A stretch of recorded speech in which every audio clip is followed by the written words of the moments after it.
This all just came out over the weekend, and I've been a wreck.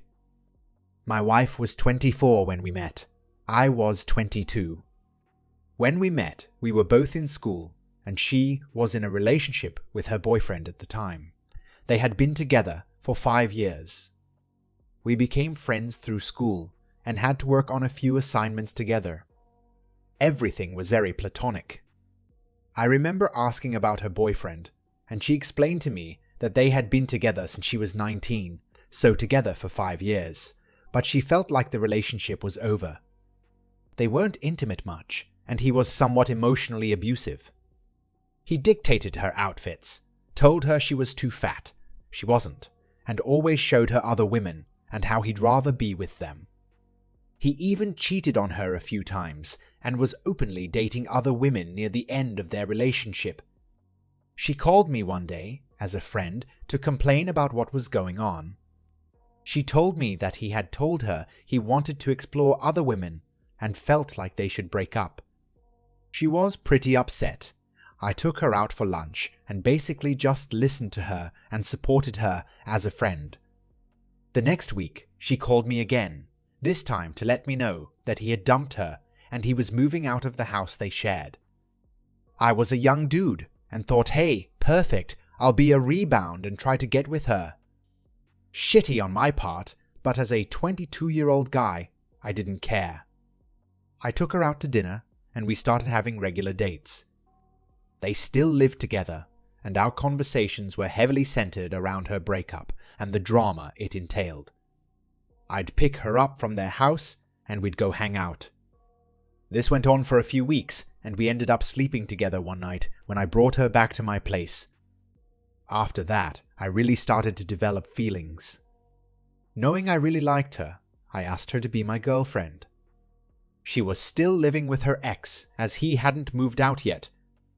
So now I was dating a girl exclusively who still lived with her ex-boyfriend. I trusted her that nothing was going on, and the relationship was dead. She seemed to really hate him. For timeline purposes, I'll reiterate that they broke up, and 1 month later, I asked her to be my exclusive girlfriend.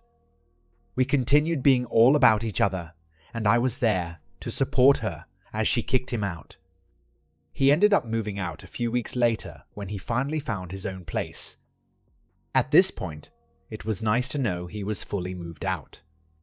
So we started to feel like a real relationship without any other drama of her ex. A week later, which was about a month of us being exclusive, I had planned a date night for us. We were supposed to meet at 7 p.m. at a restaurant in town. I texted her an hour before and didn't hear back. I tried calling, no answer. I ended up driving over to her place, and she wasn't home. I started to worry, but there wasn't anything I could do. She ended up calling me at 11 p.m. that night, apologizing profusely because she had been at a friend's house studying for finals and had left her phone in the car. She said she totally forgot about our date and felt terrible. I told her it was okay and didn't think too much about it. I trusted her. Everything went on as normal. A week later, her ex-boyfriend started harassing her, calling her non-stop. She said that she told him to leave her alone and that he wanted her back, but she didn't want to be with him. It actually got to a point that he'd sit outside her house for hours at a time. I was over there one day, and she called the police when he showed up. She ended up filing a restraining order against him, and we never heard from him again. About a year later, we had some drinks, and she let it slip that she was actually over at his house the night she claimed to be studying and left her phone. She apologized profusely and told me that his mom was in town, and she was trying to help him get her back. She agreed to have dinner with both of them and talk about their relationship. She was very close to his mom, so she agreed to meet them out for dinner to just talk. She said that after dinner, she went back to his new place with his mom, and the three of them continued talking. She said it got late, and she stayed the night instead of driving home. I was obviously upset about the whole thing, but she said she had explained to him that she no longer wanted to be in a relationship with him and had moved on. She said nothing happened. Several times over the next several years, I pressed her about that night. I felt very insecure about it. Every time I asked her if she cheated on me, she said she didn't. She said that she just went over there to talk and fell asleep after she called me. She said she felt terrible lying, but was feeling bad about everything and was so fresh out of her breakup that she didn't know how to handle it. But she stayed firm in her claim that she had never cheated on me. We ended up getting married and having 3 kids. This past weekend, I pressed her one last time about that evening. I told her something wasn't sitting right with me after all these years. It randomly popped into my head and I asked her one more time, "What really happened that night? I'm not sure if I believe you or your story." She broke down crying, and I knew. She explained to me that she never wanted to tell me the truth. She said she did go over to his house with him and his mom, but his mom ended up leaving, and they sat and talked about their relationship. She said that one thing led to another, and they ended up having sex on the sofa. She said she was confused about her feelings, being 2 months out of her 5-year relationship with him, and dating me. She said that she hadn't processed the ending of that relationship and was confused about what she wanted, as he had dumped her but was then begging for her back. She told me they had sex, then she called me as I was calling her non-stop worried about her. She ended up staying the night there and went home in the morning. After that, she told him that she didn't want to get back with him and they needed to stay apart. I know it all stopped because very clearly she was avoiding him and went as far as getting a restraining order against him in the following weeks. But now, here I sit, feeling shattered. She confessed to lying to me for the past 13 years and had been gaslighting me.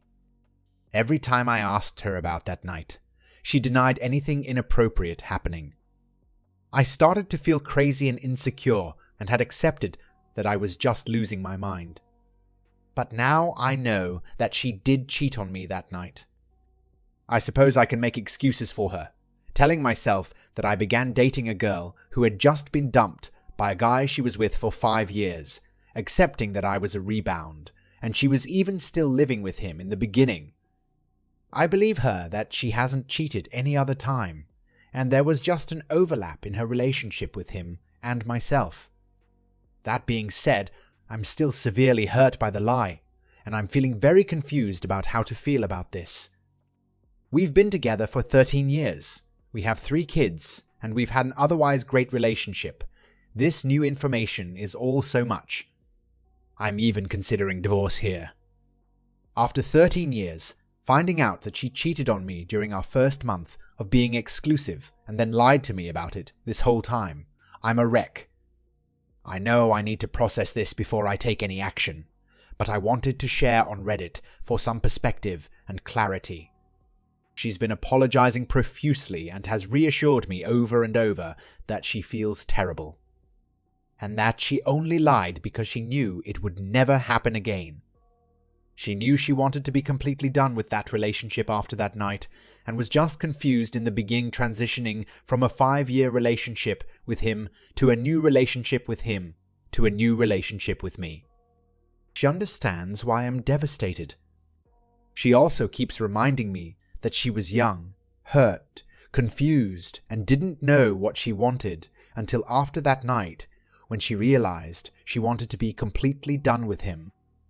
I'm certain she hasn't stepped out on our relationship any other time.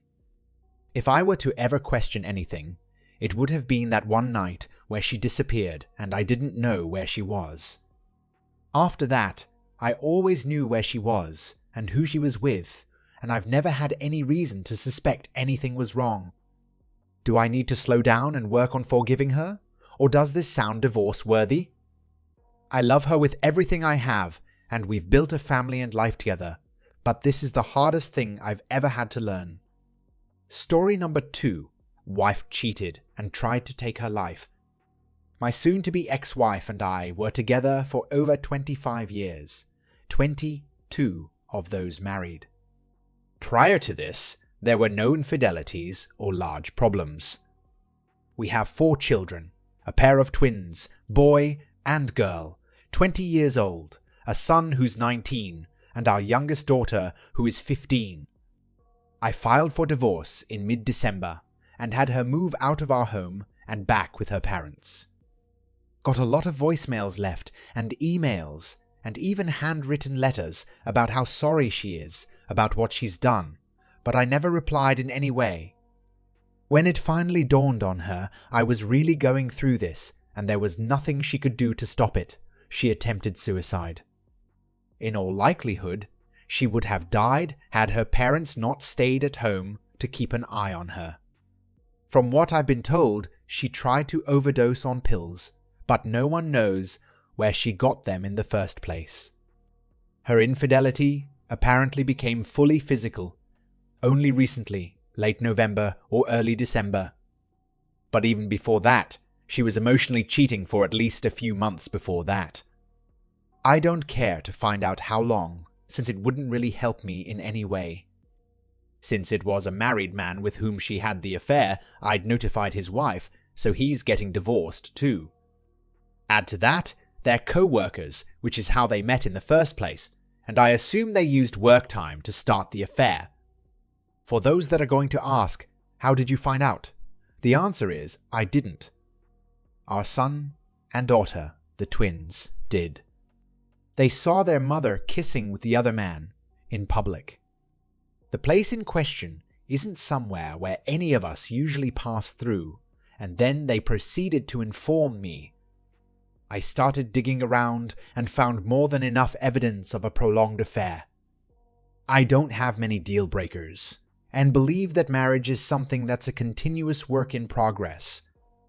You have to do your part to keep it alive and well, but cheating is something that I absolutely will not overlook or forgive. To cheat is to take a shit on all the time you spent together, to take a dump on your shared lives. It's nothing more than selfishness and cruelty. I'm just telling you so you can understand me a bit better. Maybe, but that's a really, really reaching maybe. I could have tried to look past this if it had been a one-time thing, and she immediately came to me, contrite and remorseful. But she wasn't.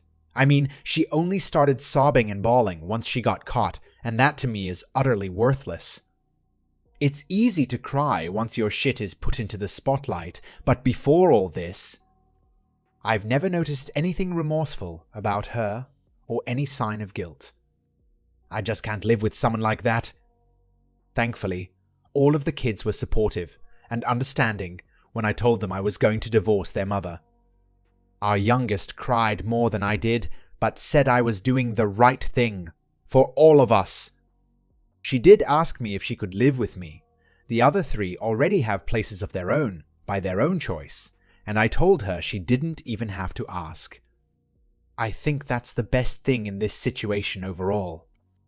Just having the kids there, showing me not all of those years being with my wife were a waste. Whatever she's like now, I can at least be grateful for our children, if nothing else. I love them more than anything. Unfortunately, nearly everyone we know, barring the friends who were my friends before they became the families, are trying to get me to stop the divorce and talk to her, go into counseling, or some other nonsense. More so after the suicide attempt. Needless to say, all those people are on my shit list, and I've cut all forms of communication with them. Sadly, that includes the in-laws, whom I've really loved before all this happened, since I'm an orphan myself, and saw them as the family I never had. They tried getting to me through their grandkids, which has soured them on visiting their grandparents in the near future. The kids tell me they love them, but they just can't be around them at this time because they're being so overbearing. They've also chosen to distance themselves from their mother, though they're still in touch, obviously. I'm in therapy myself, going through some counseling because for all that's happened, I feel nothing. When I look back at finding out about all this, I see the lack of rage and hurt is very worrying. My therapist says I've numbed myself on purpose to help me get through this easier. I don't know. Before all this, if anyone asked me how I felt about my marriage and wife, I'd probably tell them I was as happy as I could be with a big smile on my face. Now, nothing. When I heard about the suicide attempt, you might as well have told me the weather forecast for the day. I didn't feel anything. I was angry, in a way, as to what this could have done to our children. But beyond that, her trying to kill herself just doesn't get a reaction out of me. I'm not happy that she's realized how much she's ruined our lives, but I'm not feeling any sort of empathy either. I can't. It's just that I look at the situation and think yes, and how is that any concern of mine?